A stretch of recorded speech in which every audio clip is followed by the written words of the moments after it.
Change gon' come, Sam Cooke used to sing. Well, Mr. Cooke, if you were alive today, you'd be disappointed to see that lately we keep repeating the same old recipes. Businesses in the historically Black neighborhood of 5 Points have experienced a lot of changes through the years. Every corner you turn, you're losing culture. There's like a sliver of 5 Points that they're reinvesting in. We have to do the work for what it's worth. And I bleed community until there's nothing left. You can't steal this liberation the way you stole a community. Gentrification. Gentrification is not a joke. Gentrification is another example of entire communities being erased. Cherry Creek doesn't see us. More money, more clothes. Hilltop and cameras, humanity disposed. When you have policies that are just saying, let's go for the highest bidder, then you're going to have a city that escalates out of control and out of reach for everyone. Park Hill skylines from golf course grasses, blocked by fences, red lines, and classes. Redlining goes way back to part of the process of perpetuating segregation. I'll never understand why it feels so violent. My heart beats like yours. Too many are silent. When you're talking about history or a really good story, you want to give people a sense of the setting. What was it like to be there? And you don't get that if the place is gone. Welcome to this Denver 7 Plus special presentation, Building Denver, in conjunction with the History Colorado Center. Over the next half hour, we'll explore the history of development in Denver and show you how the issues of the past have shaped our city and culture of today. We'll begin with the original settlement of the city back in 1858 and the gold rush that led to one of our state's greatest tragedies. Here's Julie Peterson, public historian and exhibit developer for the History Colorado Center. So the exhibition explores 4 different historical eras. First, here in the new city, we're looking at how Denver really came to be. Of course, when gold seekers came in the 1850s and 60s, they weren't coming to an empty place. We acknowledge that the Ute, Arapaho, and Cheyenne were here, along with the 48 contemporary tribes with historic ties to Colorado. So the exhibition really begins with artifacts related to those tribes, as well as an acknowledgement of the ways that gold seekers actively forced out those original inhabitants of the city. Conflict between prospectors and native tribes would fester for years. On November 29, 1864, 675 Colorado volunteer soldiers attacked a group of Arapaho and Cheyenne Indians in what came to be known as the Sand Creek Massacre. 230 people were killed, mostly women and children. After the massacre, that Shivington and his band of folks came back to Denver. They literally took body parts of the victims of the massacre and paraded them through downtown. And they ended this parade at the location of what is now the West Steps. Earlier this year, lawmakers debated whether or not to place a new Sand Creek Massacre memorial near the West Steps.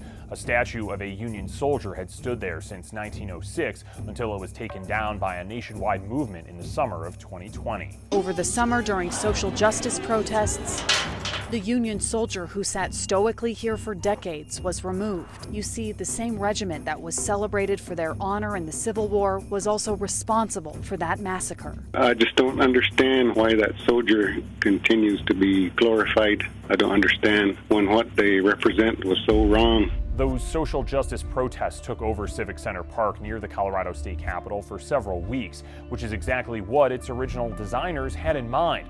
Let's head back to Julie for an explanation. This really explores the vision, particularly under Mayor Speer, who was mayor in the early 1900s, how he really embraced the City Beautiful movement, which was really influenced by the Chicago World's Fair. He actually attended the Chicago World's Fair, and we have many souvenirs from other Coloradans who attended. And he was really influenced by the City Beautiful movement, which really embraced ideas of beauty and order in order to inspire civic engagement in citizens. And so this section explores really his vision for the Civic Center in particular. You see the influence of neoclassical architecture throughout this space. And again, another example of how people, ordinary citizens, have reacted to and shaped the city's architecture. We have a slideshow of images of people using Civic Center for the very purpose it was designed for: civic engagement, protest, memorial, celebration. We are one! We are one! We are one! We are one! We are one!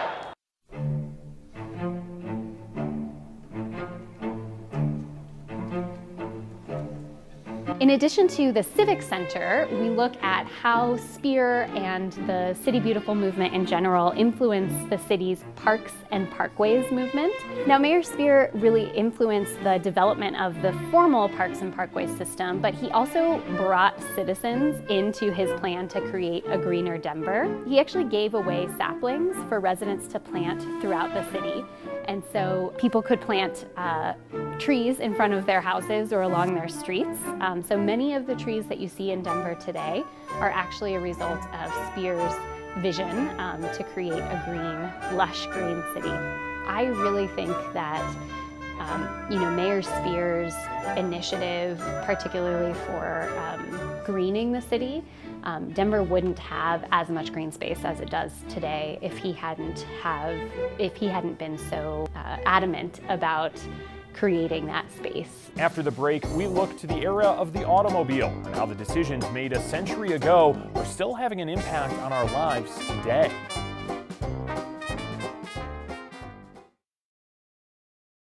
Welcome back to this Denver 7 Plus special presentation, Building Denver, in conjunction with the History Colorado Center.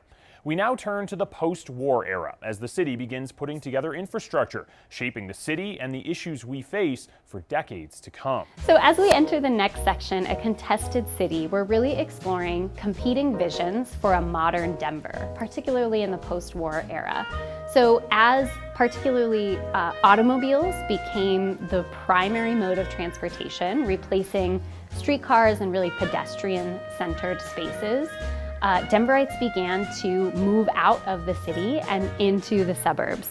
Of course, one of the major tensions in this era is urban renewal. Urban renewal was a policy, particularly in the 1960s and 70s, where city organizations, and sometimes with the influence of state or federal agencies, basically decided to redesign and redevelop huge areas of urban centers. And the way many cities did this, including in Denver, was to really just demolish a lot of the city's historic buildings.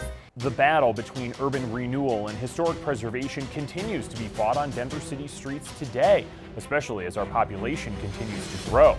Right now, the city is looking to hire an urban designer to balance investment in development with the protection of Denver's historic places and its people. The city is looking to ensure Denver keeps its charm, something Denverites feel is slipping away. What they do want is smart growth. Smart growth that feeds into three categories: sustainability, equity, and design. Denver is going to continue to grow, but we have an opportunity to do it in a way that works for all of Denver, not just some Denver residents. Beyond just the loss of historic places, urban renewal also drove gentrification in the Mile High City. Let's head back to Julie for a historical look at the issue.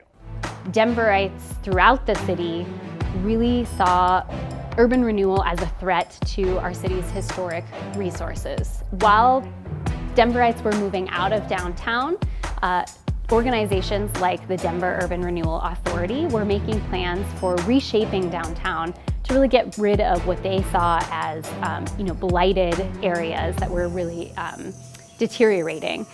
They really replaced a lot of the city's older building stock. They really just demolished it. During the phase of urban redevelopment, you see a lot of displacement of residents, the destruction of really the heart of the city's historic buildings, and the displacement and disconnect that resulted in for the city's residents. I think that's a legacy that we in Denver and any city that had a legacy of urban renewal is really facing. We decided to do this exhibition at this time because it felt really relevant to our city today. In 2019, Denver was actually named the second most gentrified city in the country. The study Julie is talking about was put out by the National Community Reinvestment Coalition. It found that 27% of Denver neighborhoods have been gentrified. Many of those neighborhoods are concentrated in the downtown areas surrounding the historic Five Points neighborhood. Rising home values and property taxes have pushed long-term residents and businesses out of Five Points, a historically black neighborhood. This was once the only part of town Black Denverites could legally live in, and now it's too expensive for many of those same residents to remain in their homes. What we noticed in the very beginning was a racialized impact because of the way we had segregated our neighborhoods originally, and the government disinvestment translated into cheaper land.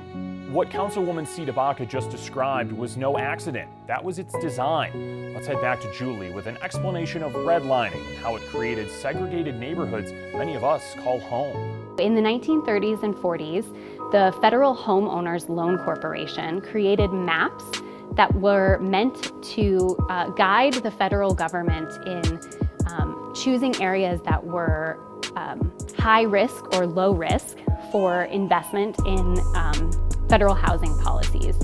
And these maps really had discrimination baked right into them. They marked as red or areas of high risk for investment, areas particularly where people of color, Jewish residents, and other minorities and other particularly oppressed populations were living. And that has an impact even into today. The areas that the federal government named as redlined areas, those are a lot of the same areas that are seeing lower incomes today, problems with education and health access. And so I think those are the things that learning from our past can help us kind of deal with some of those issues today. Still ahead, the 80s paved the way for construction of a great city, and more than ever, Denverites are given a voice in its creation.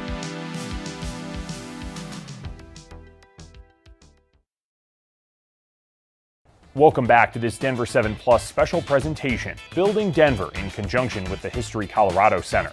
We now turn to the 1980s, an era which saw the creation of many of Denver's most well-known landmarks, most of them born out of one man's vision for the Mile High City. So the last historical section of this exhibition is called A Great City, and it really explores the changes throughout the city from 1980 to 2020. So it begins with the creation of the 16th Street Mall, including an original light post from the 16th Street Mall. We also really explore the legacy of Mayor Pena and how his vision really shaped the city for decades. And he really started a path that was followed by subsequent mayoral administrations throughout into the 2000s. So a couple of his prime visions were for historic preservation. He really invited Denver residents into the process of shaping the city. I fundamentally believe that citizens are smart. They simply need to be given information because they're busy in their lives. They don't have time to research how to build an airport or whether we need a new convention center. So we did all that and laid out the facts. And very slowly people started to say, God, this guy who at very first was known as Federico who? They didn't know who I was because I had 3% name recognition, I think. Started saying, this guy's got some interesting ideas. Of course, another tenet of Pena's campaign and the drive of his administration was really bold urban design initiatives that were regional in nature and also emphasized Denver as a cultural attraction. And so he really oversaw the beginning of many of the changes in particularly the Golden Triangle. And then, of course, he was a big catalyst for DIA. So we have a model here of Denver International Airport. And then, of course, we have some artifacts related to the old airport and the neighborhood that was built in its place in 1995, which was designed on the principles of new urbanism and really a walkable, sort of sustainable place. But of course, again, we have an example of how residents really shape the city. And we have an image here and tell the story of advocates who fought for the name change of the neighborhood where the old airport was. So we have an image of activists successfully changing the name to Central Park. The neighborhood formerly known as Stapleton underwent its own racial reckoning in the summer of 2020. The neighborhood had been named for former Denver Mayor Benjamin Stapleton, who, like a third of white men living in the city in the early 1900s, was a member of the Ku Klux Klan. It was a history that many in the neighborhood were ready to put behind them. Shedding the old name to many is a symbol of a community moving forward. It's something that people are really getting behind now as a way to have a small change that demonstrates support for denouncing racism in all forms. And picking up a new name, many hope, is a sign of inclusivity. For my grandchildren and their children, it is definitely something that, needed to happen. Mayor Pena was big into historic preservation. During his time in office, he designated 33 of Denver's 56 historic districts and 350 individual city landmarks. But Pena also believed in investing in things to make the lives of Denverites better. His public-private partnerships laid the groundwork for not just DIA, but much more after his term expired. Let's toss it back over to Julie for an explanation. So this next section of the exhibit really looks at sort of beyond Pena's tenure and into the early 2000s, when the city really began returning to the river and really developing along the Central Platte Valley, recognizing the city and the river as a place for recreation and where people would live rather than a really industrial area.